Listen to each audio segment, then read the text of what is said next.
Are you recording? Yeah. Alright. Hello, Internet. This is the Movie Jerk. I'm your host, Steven Garikoff, and this is Darth Tropicanus. Why the accent? This week we're doing Cruella. I can't keep it going. So yeah, we're doing Cruella. There's nothing really to rant about with the people in the movie theater. There weren't many people this time, thank God. Thank you for reminding me, Darth. I almost forgot there was one idiot who came in literally halfway through the movie, sprayed his seat down like crazy to the point where I was like in my own shirt trying to breathe my own breath over whatever the heck he sprayed. Stayed for 20 minutes and they left. It was weird, doesn't ruin the movie, but you know I like to give you the feel of the theater. So on to the movie. Starts off when she's a kid. I definitely didn't know that she's like born with the black and white hair. I guess I just always assumed that she dyed it that way, but she's like born with it, that's her hair. Thought that was interesting. I guess I also didn't realize that Cruella wasn't her real name. In this it's Estella, and Cruella is just like, because she's like a little rebel child and wild, so her mom like gives her that nickname of she's being Cruella when she's acting up. So that's a nickname, not her real name.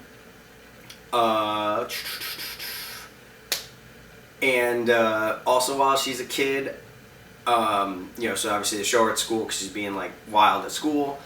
What I really liked is, obviously school, like they have the uniforms, it's like a sports coat thing. She pulls a Fresh Prince of Bel-Air kind of where she like turns it inside out to be different. I liked it. And then also while she's still a child, it's the beginning. Before the movie started, I was like, man, has Disney like sort of let up on like the tragedies? Like back when I was a kid, every movie, there was just always some sort of intense tragedy at the beginning. This one didn't fail. I guess I won't say it as if by me pointing out the tragedy it's not obvious, but yeah, there's a tragedy. It was there, and I was like, whoa, didn't see it coming. Which is kind of throughout the movie, but I'll get to that, I guess, in a little bit. Tragedy. Let me say no animals were harmed in this movie. I was a little wary of that. I don't know if that's the right word. But oh my god, the puppies. There are some cute dogs in this movie, 100%. There's one, what is he called, Wink? I don't know if he's in the cartoon. I didn't rewatch it. I'm probably going to actually rewatch it after doing this, instead of having that knowledge for the review. Because Wink is with like the two who become her kind of henchmen, helpers when she's being bad. They meet up when they're kids, and they've got a little chihuahua that I guess is probably blind in one eye or whatever, so they give him an eye patch. It's adorable. And she finds a puppy that like she ends up having when she's older as well, obviously, and just like, so cute. And with that though, so obviously there's the time jump because it starts as a kid. I always like to try and throw in some sort of negative to show I'm not being totally biased. The only thing that was weird is the woman that is like the main, antagonist? She's the one with the Dalmatians, and like in the previews, this isn't like a spoiler. She's like, oh, she took my dog. She has the Dalmatians. It's not like they're puppies when she's a kid, and she says it's 10 years later, so it's a 10-year gap.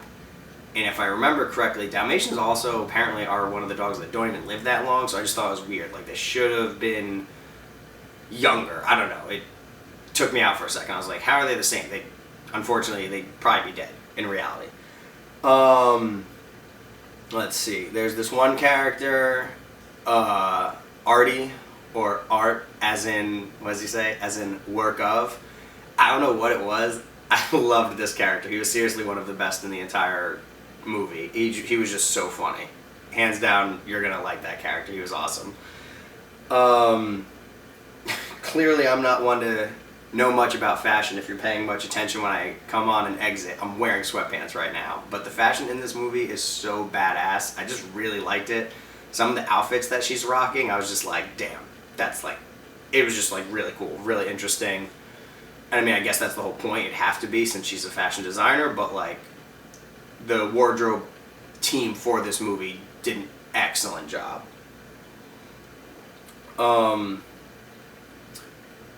One of the scenes I thought was like really awesome, I was really into it, is when she's starting to like let the Cruella out and she's like trying to prove she's better than that main antagonist woman who's the fashion designer. One of them is she like sets up this concert, like ruins the other woman's gala, whatever fashion show, and like gets the people to come over and they do like a rock concert almost style. It was just a really cool scene. I think you'll all enjoy it.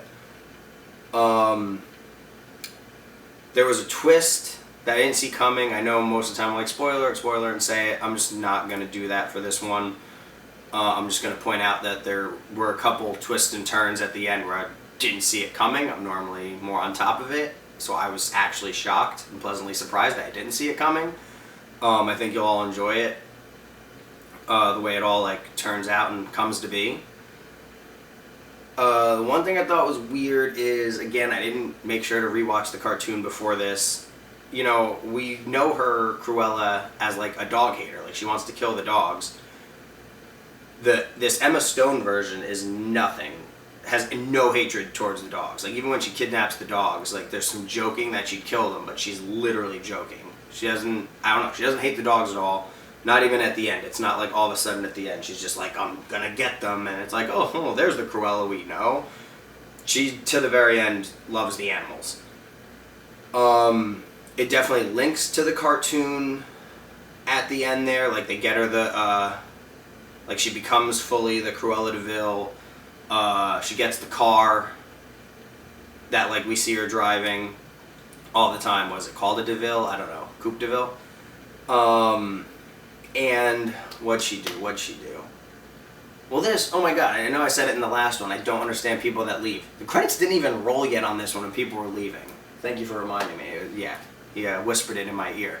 It, like, literally, credits weren't even up, people were leaving. They do the fancy, you know, the credit, I don't know. As a filmmaker, I probably should have known what it's called. But, you know, they do, like, the fancy credits with actual, like, design and whatnot. They give you a scene, and then it's the boring credits. There was a scene, and but yeah, so people didn't even see it. There was only like one couple that stayed in there with me. But in that scene was the dog from the cartoon Pongo or something. Like, I don't know. She gifts it to people. I thought it was odd because, again, so like she loves the dogs, gifts the dogs, and then by the time of the cartoon, she's just like hating it again. I don't know. Hating them? I don't know. Seems weird. But there is a link to that. To which my final thing is, I loved this movie so much, I'd love to see a sequel. I don't know if you really could, or if they would then just become 101 Dalmatians remake. It would be a remake, because we all know that there was a live action one back in the day. So I don't know how you'd do a sequel. The only thing I can think of is you'd squeeze in a little bit of time before that movie would take place. But I really enjoyed Emma Stone's portrayal of Cruella. I thought the movie was just very entertaining. I was enjoying it the entire time. And yeah, I don't know how they would do it. I'm sure Disney knows, because Disney does nothing but want to make money. I'd love to see a sequel. I'd 100% go see it. I 100% recommend this movie.